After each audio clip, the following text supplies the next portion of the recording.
Sisters and brothers, when we are young, we have one kind of a direction in which we move because our mother and we have a great bonding, so we look for one person.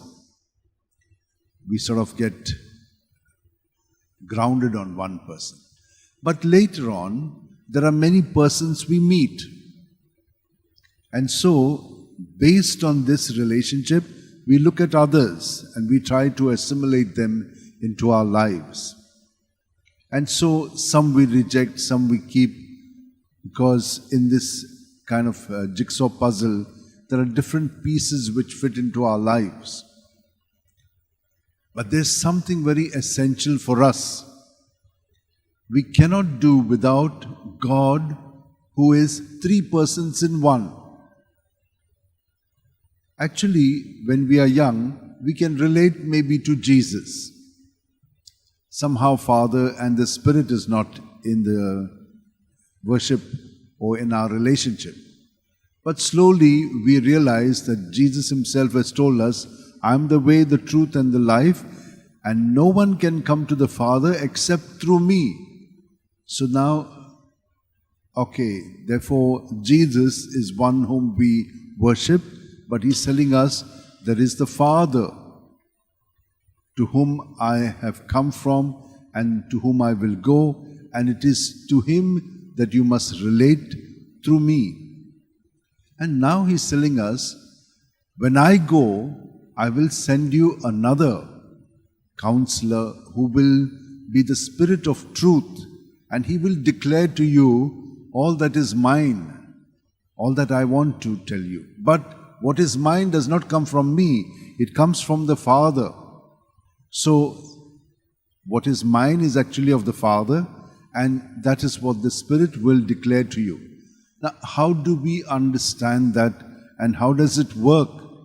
As I've been all the time telling you, keep your thoughts, your feelings, your experiences out on Jesus. What happens when you keep it on him? How do you keep it on him? How do you surrender it to him? Very simple. If you have a dish and you pour water in that dish, whatever the contents of the dish are comes into the water, and you throw out the water, and then all that goes out and gets cleaned up. It is in that same way, when breath comes into us, all our thoughts, our feelings, whatever is there in us is also in the breath. And breath is life, and Jesus is life. So you are keeping all things in Jesus and surrendering them to him by saying his name, Jesus, Jesus, Jesus. And that's how you keep it in him. When you do that, what does he do? He cleanses it with his precious blood, because he has died to pay the price for this. And he cleans us and gives us good things multiplied, and bad things he takes away, and good things are given to us. Now, these good things come to us, and the Holy Spirit is one who will tell us more about it. Because what is coming from Jesus, he will also bring clarity to us. And when you remain with it, slowly you realize internally that you can see it. This is the realm of faith. But it's also based on what we do when we meditate, when we think. Our thinking gets enlightened. But in order for it to be the right one, you must surrender even those thoughts that are coming to you in its understanding. So when you surrender even those, then it gets even more fine-tuned and purified, and you begin to see more clearly. It's like when you take a telescope, you can't see the objects very clearly. You've got to keep adjusting so that the person is clearly seen or the object is clearly seen. Something like this happens within us, and that is why we need to be patient. We want everything fast. Yes, it will happen once you get into it. You can see it growing very quickly, because our minds, it thinks very quick. So that is what we need. And then you can see what is the real thing. The Spirit of truth And remember, the truth will set us free. Very often we are taking in things from others which are not true. We have got to check it out. We've got to see whether it is true. And John in his letter tells us, discern everything, even the good things, because evil will also bring us good things, and in that he's got one hook by which he can hook us. So that's the reason why internally we need to have another attitude, one of freedom. You're free from your thoughts, you're free from your feelings, and you're free from your behavioral patterns. How will that come about? Only by surrendering all that is happening within you to Jesus.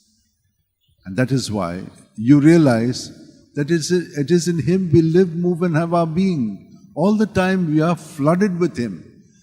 This place is full of air, and this place is full of God. Where is God? Everywhere. So we are meeting God all the time.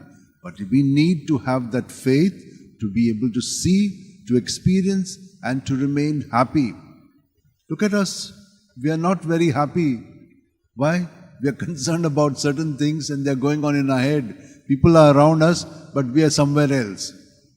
Surrender that to Him, and you will be more present to people and be able to see what's going on in their life. Are they really moved by the Spirit, or are they moved by their ego or by some other thing? When you remain with Jesus, you can see this very clearly. And then you are able to respond, not you, but the Spirit who is responding in you, making Jesus present in all that you think, say, and do, and in that way bringing glory to the Father. Let us ask for this grace. And there have been so many people who are living it, but it's a daily journey, and it takes a lifetime. So today I want to present to you one very simple farmer.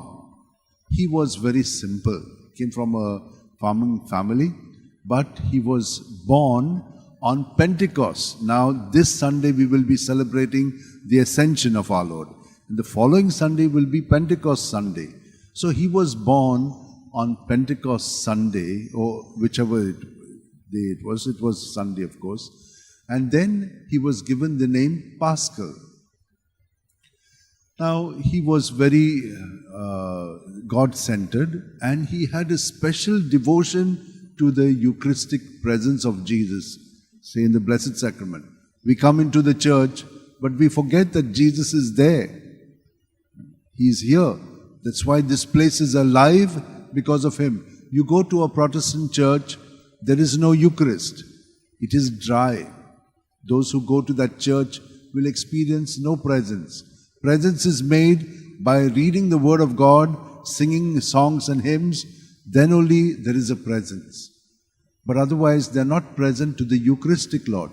Now this fellow was very much present to the Eucharistic Lord.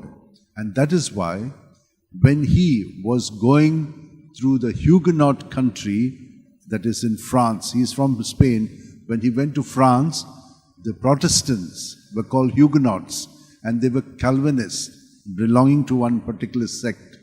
So there was one preacher who was preaching against the real presence of Jesus. And he stood up against him and he defended the real presence. But since all of them were Protestants, they wanted to finish him off. But God protected him and got him away. Now, he was living as a poor, simple person in the monasteries of the Franciscan. But it was a very strict kind of Franciscan order called the Alcantarine Reform. So he was very simple, humble, and he was a doorkeeper. But anyone who came to the door, he saw not anyone but Jesus Himself. And he reached out to the poor and to the destitute. Miracles would take place in his life while he did this work. When he died, he was canonized by Pope Alexander VIII, and he was declared the patron of all Eucharistic congresses and Eucharistic associations. So till today, that is what is given. Now he was a very simple person, but see how God worked through him and raised him up. We may not understand it. We don't have any clarity. But now that I tell you, you will also be more present to Jesus in the Blessed Sacrament, in the communion, in the church which is assembled in His name, in the readings, in the priests. All of these make Jesus present. Let us now thank God for giving us such clarity, but only that we will ask Him to make us live this fully. Join your hands together, close your eyes, keep your back straight. And God is doing everything for us. Just be aware of this goodness that we are flooded with, in which we are inebriated with. Not only externally, but internally.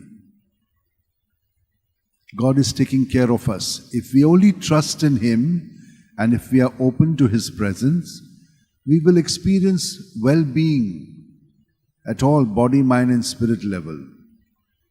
When our thinking is based on the Spirit, then there is nothing to be afraid of.